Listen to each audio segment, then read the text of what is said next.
नमस्कार, आप देख रहे हैं दिनमान टाइम्स। मैं आपके साथ रंधिरा।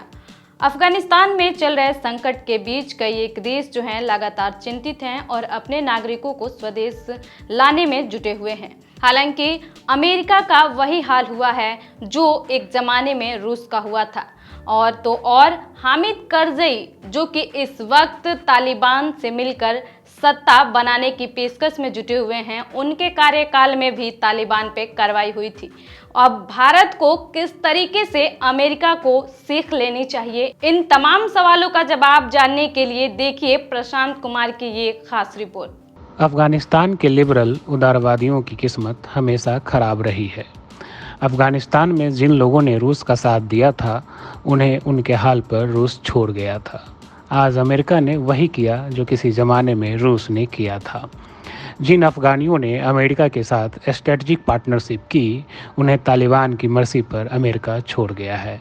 बस अंतर यही है कि अमेरिका के खास अशरफ गनी काबुल से निकलने में सफल रहे हैं, जबकि रूस के खास नजीबुल्लाह को रूस ने उनके हाल पर काबुल में छोड़ दिया था। नजीबुल्लाह के साथ क्या हुआ, इसे सारी दुनिया जानती है। अफगानिस्तान की घटना से भारत को सीख लेनी चाहिए कि क्या अमेरिका के साथ स्ट्रेटजिक पार्टनरशिप की जा सकती है, क्या अमेरिका भरोसे लायक है। हामिद करजई काबुल में हैं, वे देश छोड़कर नहीं भागे। हामिद करजई अमेरिका के खास स्ट्रेटजिक पार्टनर रहे हैं। उनके राष्ट्रपति रहते तालिबान के खिलाफ अमेरिकी कार्रवाई अफगानिस्तान में होती रही है। फिर आखिर वो किसके भरोसे दिलेरी से काबुल में डटे हैं, ये एक अहम सवाल है। हामिद करजई वही हैं जो सरेआम पाकिस्तान की आलोचना भी करते रहे हैं, अफगानिस्तान में पाकिस्तान के डोमिनेंस के विरोधी भी रहे हैं। यही नहीं, हामिद करजई पिछले 2 साल से भारत को तालिबान से बातचीत शुरू करने की सलाह भी देते रहे हैं। वो ये भी कहते रहे हैं कि तालिबान साउथ एशिया रीजन में भारत के महत्व को समझता है। हामिद करजई के इस कॉन्फिडेंस के वाजिब कारण हैं। करजई के कॉन्फिडेंस का कारण तालिबान का नंबर 2 मुल्ला अब्दुल गनी बरादर है। मुल्ला बरादर दुर्रानी कन्फ्रंटेशन के पोपल जाई कबीले से संबंधित रखता है, जिससे हामिद करजई संबंधित हैं। दोनों के लंबे अच्छे से बहुत ही अच्छे संबंध हैं। इस अच्छे संबंध का आधार कबीलाई बॉन्डिंग है। अफगानिस्तान में तालिबान पर अमेरिकी हमले के बाद लगातार मुल्ला बरादर को करजई की मदद मिलती रही है। मुल्ला बरादर और करजई के अच्छे संबंध से पाकिस्तान ISI काफी परेशान रहा है।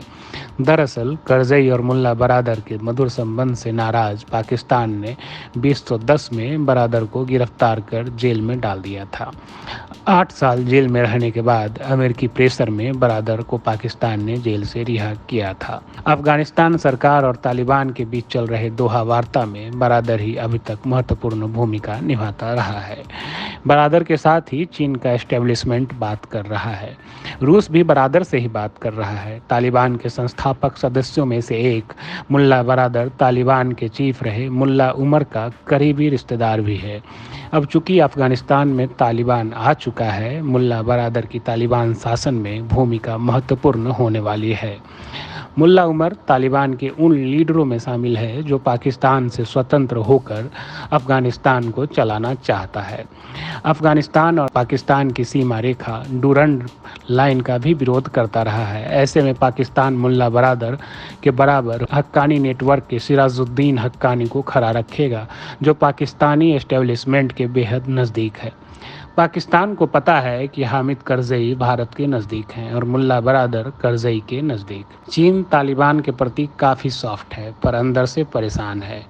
अमेरिकी एग्जिट को चीन संदेह की नज़रिए से देख रहा है। चीन को शक है कि अमेरिका अफगानिस्तान में फिर से अशांति लाकर पूरे रीजन को डिस्टर्ब करना चाहता है, ताकि चीन के बेल्ट एंड रोड पहल प्रोजेक्ट में हो रहे इन्वेस्टमेंट को नुकसान हो। चीन $35 अरब का इन्वेस्टमेंट पाकिस्तान में कर चुका है। अगर अफगानिस्तान में अशांति होगी तो चीन का पाकिस्तान में हुए निवेश पर सीधा असर होगा। चीन को यह पता है कि तालिबान में अमेरिकी घुसपैठ भी हैं। चीन को यह भी पता है कि शिनजियांग में सक्रिय चीन विरोधी वीगर मुसलमान के साथ तालिबान के अच्छे संबंध हैं। वीगर आतंकवादियों के साथ अच्छे रिश्ते तालिबान के शुरू से रहे हैं। तालिबान के प्रभाव वाले इलाके में वीगर आतंकवादियों को ट्रेनिंग भी मिलती रही है। हालांकि तालिबान ने चीन को भरोसा दिलाया है कि अफगानिस्तान की धरती से वीगर मुसलमानों का कोई समर्थन नहीं मिलेगा, पर चीन को तालिबान पर भरोसा नहीं है। हाल ही में खैबर पख्तूनख्वा के कोहिस्तान में हुए बम ब्लास्ट में कई चीनी नागरिक मारे गए थे। ये पाकिस्तान में चीन के निवेश से बन रहे हाइड्रो इलेक्ट्रिक प्रोजेक्ट में काम कर रहे थे, इसलिए पाकिस्तान को लेकर बहुत कुछ पक्का कहना अंधेरे में तीर मारने वाली बात होगी। चीन अफगान सीमा पर आज भी वीगर आतंकवादियों की सक्रियता बनी हुई है।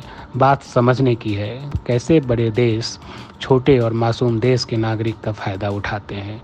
सतर्क भारत को भी रहना होगा। तो ऐसे ही राजनीतिक और कूटनीतिक खबरों को देखने के लिए दिनमान टाइम्स को सब्सक्राइब करें। अगर आप फेसबुक पे देख रहे हैं तो लाइक करें, और ट्विटर पे देख रहे हैं तो फॉलो करें, और इंस्टाग्राम पे देख रहे हैं तो आप हमसे जरूर जुड़ें।